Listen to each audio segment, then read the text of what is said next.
Good afternoon, everybody. Uneducated Economist here. So I was just reading an article coming out of CNBC talking about how the Federal Reserve has pretty much used up all their ammunition and there's really nothing left for them and their monetary policies in order to stimulate the economy. And this is something that we have been talking about on this channel for quite some time, that once the Federal Reserve had lowered interest rates to zero, their monetary policy became pretty much ineffective. And everything that they're doing after this is really having less power to it.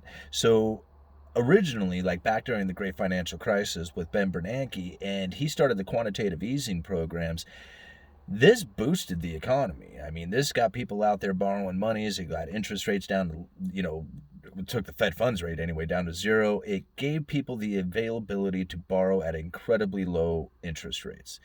And this borrowing of interest or at low interest rates really is what got people out there buying cars, buying houses, going on vacation, and stimulating the economy.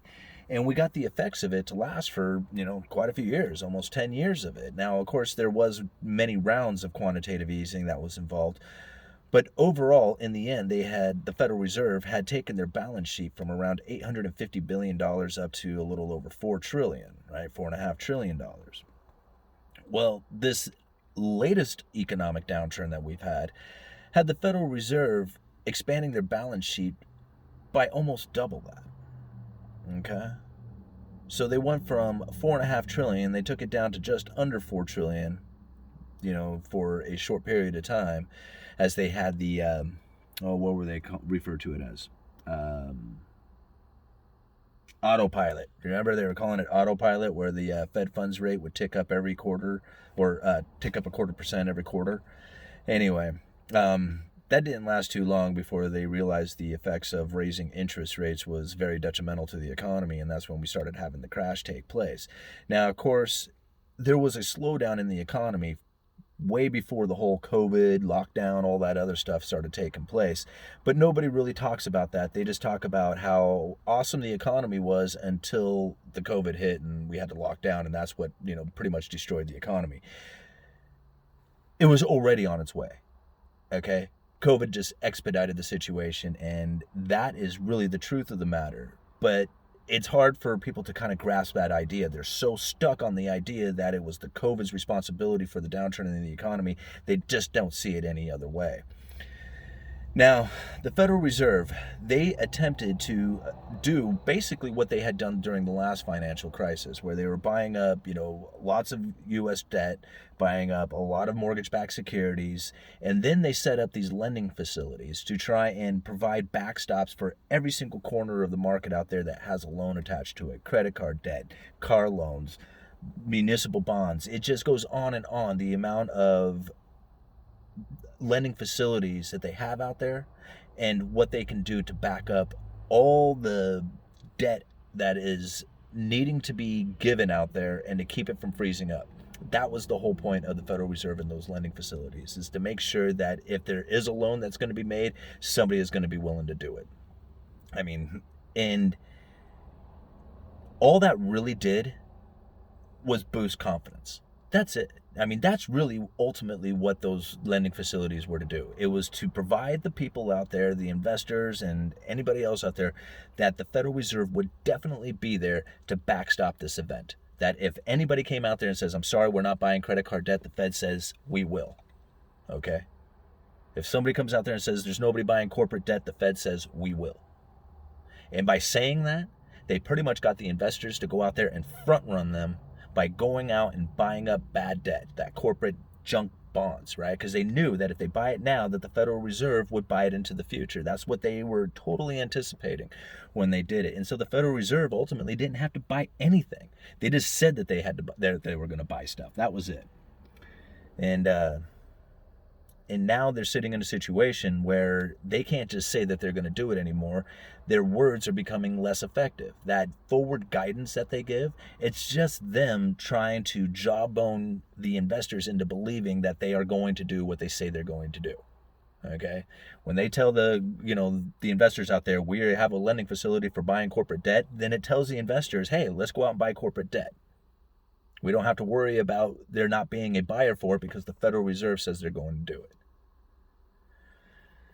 So the situation that they come into now with the Federal Reserve running out of ammunition, they can't lower the interest rates any farther. They can go negative. Very true. Other central banks out there have gone negative, but there is no proof out there that these countries that have gone negative benefited from that. In fact, they are not in any good shape. I mean, they're like, you look at Japan, you look at all these countries out there who had a negative interest rate up there in the banking level, their countries are not doing awesome. Okay, so there's no proof out there that negative interest rates will work. And I think the Federal Reserve knows that, and they really don't want to go negative. So there is a couple of tools that they still have left. They have yield curve control, right? And they have the purchases of assets that they continue to do. Okay, that's printing up money and buying bonds, buying mortgage-backed securities. Here's the thing, they are so heavily invested into the mortgage-backed security market already that pretty soon they are going to pretty much own all the mortgages out there. That if you take out a mortgage and it gets bundled into security, the Federal Reserve will be the owner of it. I mean, that's not the case, but it's certainly leading towards something like that if they were to try and attempt to do more quantitative easing. Outside of that, it's up to the government. It's up to the United States government to go into more debt by passing out more stimulus packages, and the Federal Reserve wants to be the facilitator of that trade.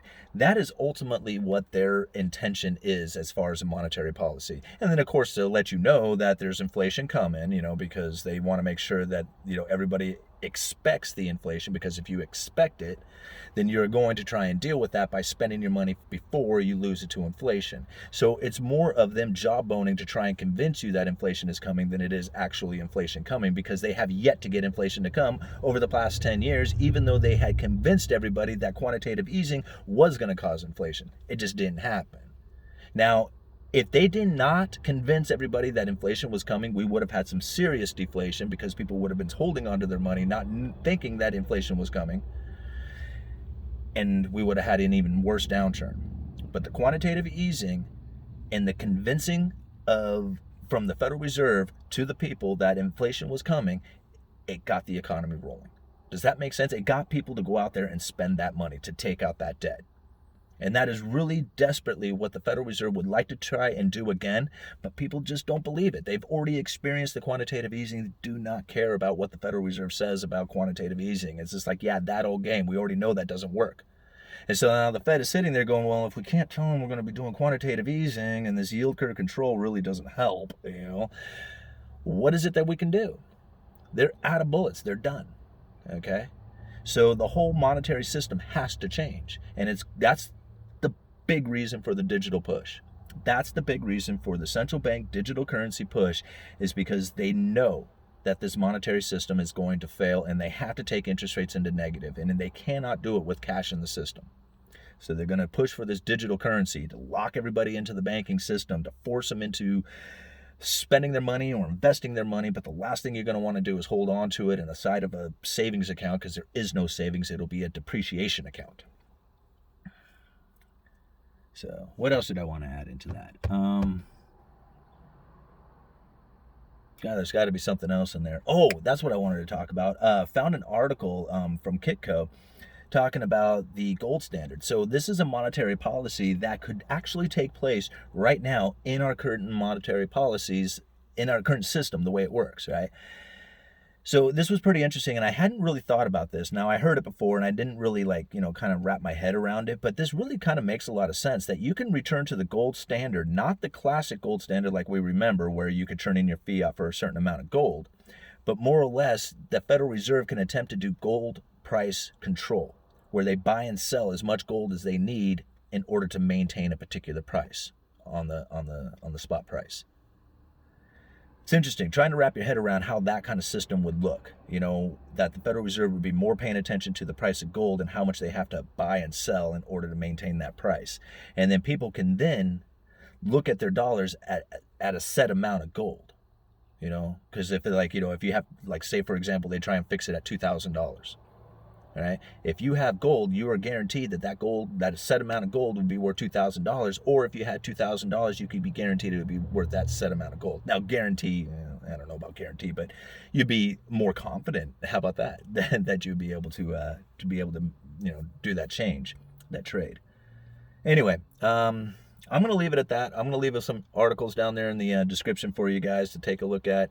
Uneducated Economist. You guys let me know.